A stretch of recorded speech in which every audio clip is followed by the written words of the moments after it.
Hello everyone, welcome to From the Star Wars Library, where Star Wars is in print, the Force is with the readers, and we return to 1982 for one of the more memorable newspaper strips from the Goodwin and Williamson run. I'm your host, Nathan P. Butler. The story we're looking at this time is entitled The Night Beast. Sounds all very evil, and there's not just evil behind it and dark side behind it. This actually has a Sith tie, believe it or not. Now, this story ran from March 8th through May 16th of 1982. Now, where can you find this these days? You can find it in the pages of that Russ Cochran set, Volume 2, pages 200 to 230 in this particular case, or more likely, you're going to find it in the pages of Classic Star Wars, the colored, re-edited version from Dark Horse Comics. This is around the time that Alan Nunes is now doing a lot of the filler artwork instead of Al Williamson at this point because of Williamson's need on other projects. Now, at this point, we are in issues 8. Now, in 8, we start on page 16 here. Okay, so we're partway through the issue. And then issue number 9. And issue 9 is an unusual thing in the classic Star Wars run in that the Night Beast simply ends at the end of issue 9. We actually have a clean break between one story and the next at the end of an issue, which pretty much never happens in this series, or at least it hasn't happened up to this point. Now, this one and this one, both of them, can be found as the first 2 issues in Volume 2 of the trade paperback collection of classic Star Wars entitled The Rebel Storm. A lot of ways you could get a chance to read this, and this is one you might actually want to read if you're a fan of the Sith. You might say, wait a second.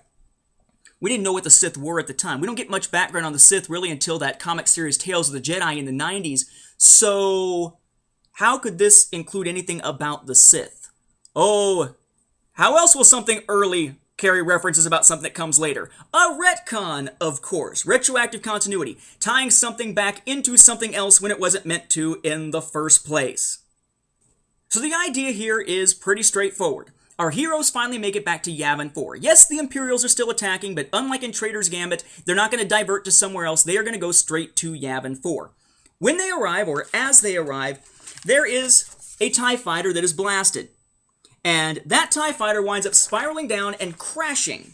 And that crash unearths and awakens something underground, which we find out by the end of the story was actually in an old sort of stasis module type of thing underneath one of the temples on Yavin 4. Now at this point, we know very little about what there was there before. We know that they're referred to as Massassi temples. And repeatedly in here, it seems as though they're not quite sure whether the Massassi are the people or the Massassi is perhaps the name of the city, like the city of Massassi. They use it in very awkward phrasing here. You're going to notice that if you're reading this story, but of course nobody would have noticed it back then because nobody knew what a Massassi was or was supposed to be. Suffice to say, it unearths this creature that comes out of its stasis, and that creature is the so-called Night Beast, the titular Night Beast there, who is seen here kicking some butt on Chewbacca. This beast comes out at night. The light harms it because it's been underground for so long and whatnot. So it is, kind of rampaging through the hangar. It brings down one of the guard towers and such. It winds up being up to Luke to find him, and Luke uses the Force to hunt this thing down. Not really on purpose entirely. He tries to focus when he can, and it does allow him to use the Force to, kind of by accident, kind of on purpose, open up a secret passageway to let him go down and find that stasis chamber. But a lot of it is essentially him using it by instinct or luck. He even gripes about that in the story that, it's all luck. He didn't get enough training to really make this work the way that he wants it to work. He doesn't have the skills necessary to combat something that is very Force powerful, like the Night Beast. Suffice to say, by the end of it, they're able to trick the Night Beast. They don't defeat it, they don't destroy it. They basically show it recordings of the race it had served, the race that left it behind as a protector, leaving for the stars.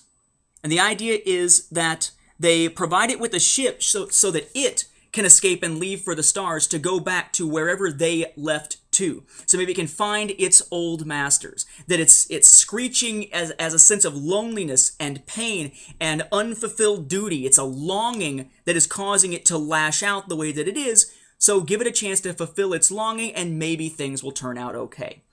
So for its time, it's giving us some background, but not much. I mean, you might have thought, wow, they're actually giving us names for the temples, and here's a creature from this early civilization. There was an early civilization there.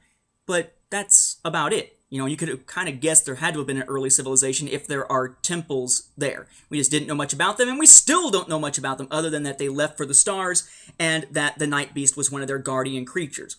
Of course, we learn later in the Tales of the Jedi comics and in the Jedi Academy trilogy of novels that there was a Sith Lord, Naga Sadow, who escapes the Great Hyperspace War and winds up fleeing to Yavin 4, where he has his Sith, who eventually become Massassi warriors. There's like this a class of Sith beings, also genetically altered type beings, who are alchemically altered beings, called the Massassi, who are building all these temples and such, until finally, when he is gone, the temples remain.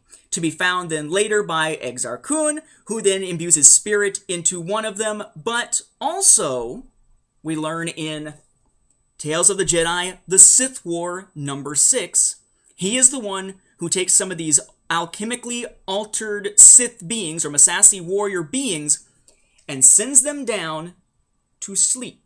He was the one who sent the Night Beast. If you're looking for this, it's actually on the page with the staples in the original issue here. This is Kalgrath, and he is the Night Beast. Essentially, Exar Kun is saying here, you, go to the isolation chambers in the pits beneath the temples. If my plans fail, you will be a last surprise for them.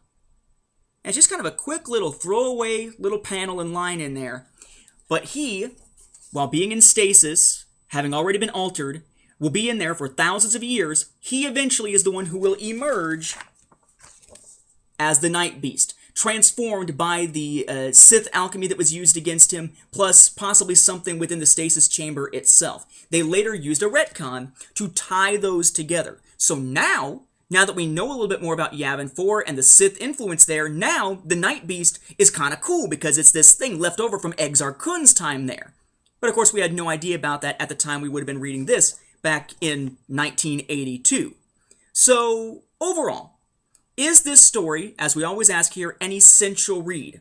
Again, I would say no, but it's a very interesting read. For someone who has read the Tales of the Jedi stuff and is into all that early era Sith stuff around Exar Kun and Naga Sadow and so forth, granted they're 1,000 years apart, but you know what I mean, that whole two Sith wars within 1,000 years of each other type big event stuff, then this is kind of cool to check out because it acts as sort of an unintended epilogue, in a sense, a hint of what's to come. Because, of course, in the Jedi Academy trilogy, they will face the spirit of Exar Kun in one of these temples. And if they had realized that this was a Sith creature, that perhaps they would have been a little bit more careful about what they might find Sith-wise in any of these temples on Yavin 4. So kind of a nice bit of foreshadowing that was, of course, unintended at the time, but not essential.